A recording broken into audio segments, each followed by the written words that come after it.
So I was really excited to go to Muruganda Raceway for the very first time. I heard all of the planeswalkers were going to be there, and I wanted to see the big race. To my surprise, Chandra was popping off really hard, and her car caught fire.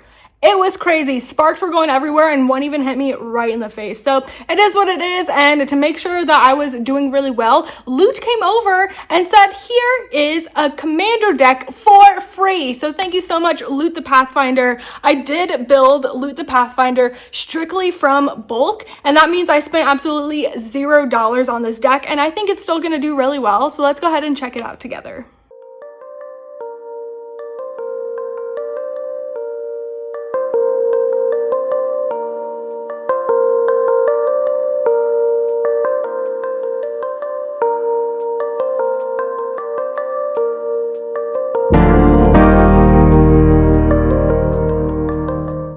Okay, so the whole reason I built this deck was because I always wanted to build a Japanese showcase of Loot the Pathfinder. I think this is the cutest version of Loot that there is, and I don't have the fracture foil. I got this from a KKD from my local game store. If you know, you know. And I decided to put this inner sleeve, it is a sparkly inner sleeve, to give him fracture foil vibes because I currently do not have that.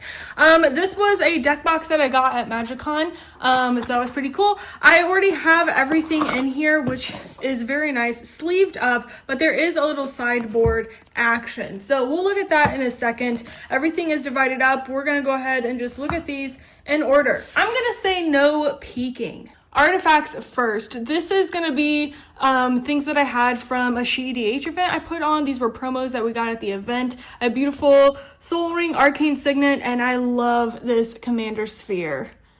The colors on it are so pretty and definitely remind me of Loot. Evasion is going to be something that is a highlight in this deck, so giving something flying is really nice. I'm not going to use it for Loot, but just to have flying on anything for only a 1 equip cost is going to make me feel better, as well as this. We know I'm a life gain girly. Literally, if I am gaining life, I'm going to feel better about attacking, which is imperative in this deck. But this is the nice part. Target player loses 5 life. So I'm able to do pointed damage from Loot himself because his red exhaust ability is to do 3 damage to any target. Not just a creature, literally any target. So if Chalice of Death and Loot team up, that's some pretty good action, I say. I do have Uno Planeswalker in this deck because I love Planeswalkers. We got Jace, Unraveler of Secrets. The Scry and Draw is really the only reason I put this in this deck. The other things are going to be really nice. They'll probably never get there. I'm probably just going to use this for the card draw. It is what it is. When it comes to creatures, I was really excited to use this beautiful version of Pyrewood Gearhulk. It is the Graffiti Borderless foil, and not that bad of a thing for this deck because it has Vigilance Menace as a 7/7 itself. Yeah, that's a beefy CMC, but we're giving other creatures I control +2/+2 Vigi and Menace until end of turn. Damage can't be prevented this turn. So not only am I going to have all of the combat tricks of all my creatures being big and scary, but I'm going to make sure that I'm doing other damage with Loot the Pathfinder as well. There's a surprising amount of dragons in here. I also really like the Hydras and +1 counters. Getting some kind of mana dork is imperative, but Warden of the Grove. This thing is my weakness from Tarkir Dragonstorm. Whenever I get this in draft, I literally pivot so hard just to play this card. And this is the first deck that I have that literally has Warden of the Grove. So I knew I wanted to add Hydras in here as well as the dragons, which are really fun. Also, Bramble Sovereign, one of my all-time favorite artworks. It's gorgeous. Roxanne as herself for a commander is extremely strong. I'm really excited to throw some meteorites at people, and hopefully I'll be able to find some kind of cute meteorite thing to like actually throw at people. Death Touch I'm counting as removal, which is very important in this deck. Cultivator Colossus for all of those really big scary things. We want to make sure that we are doing Vigi Trample as well, because again, trample matters for damage, but having vigilance so that I can have blockers is really important because I am swinging out, and so giving stuff trample is nice. The Goose Mother is crazy. Getting all of those +1 counters is going to be really nice. Making sure that I get card draw as well. I thought about having some other food token stuff in here just because of the life gain, but we'll see. We'll see. Loot the key to everything in foil because he is a cutie patootie. I don't have the other loot at the moment, but I'm thinking of trading with a friend, which would be very nice. So overall, I'm really excited for these. This guy is crazy, and I can't believe I found him to put this in my deck. I'm very excited. We're gonna move to enchantments. Look at that guy.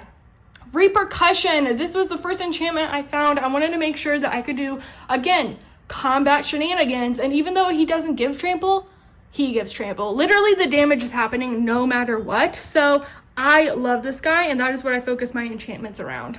We also have impact trimmers for some OG doing damage. Omniscience is something I'm always wanted to play. This is, again, one of my all-time favorite artworks, but literally being able to just cast anything, why the heck not? Why the heck not? This felt like a good deck for that. This is helping me for ramp. It's a 4 CMC, but being able to tap for Hullbreaker Horror. We got big, scary, big CMC creatures out there. Loot himself is 5, and so being able to add mana at my pre-combat main phase for whatever the CMC of enchanted creature is seems pretty good. Giving a flying feels really nice. Again, loses all abilities. If you have scary stuff, I want it out of here. Getting tokens is nice, but this is the thing that matters. This reminds me of Repercussion. Double the power and toughness of creatures you control until end of turn. That feels really good. Thank you so much, Roar of Endless Song. Unnatural growth for some trample-y type of combat tricks. It's not trample, but it feels just as good because we are doubling the power and toughness of each creature I control. Ground Seal is going to help me with some card draw. Frosca of Siege is, honestly, it really just depends what's going on. I really think that, again, the card draw is why I put this in here. Card draw, we rampant, 2 for 1, and an OG damage source. Whenever you're building a deck, it is really important to get card draw, ramp, and removal. Those are absolutely necessary. And so when we're focusing on these instants, they're going to just be much more of the OG things that you're used to seeing in every single deck to make sure that I get those things taken care of. Removal is really important. Card draw, again, combat shenanigans. Of course, I had to have some Bloomburrow action. Fog, I love that I have a whiteboard version of this.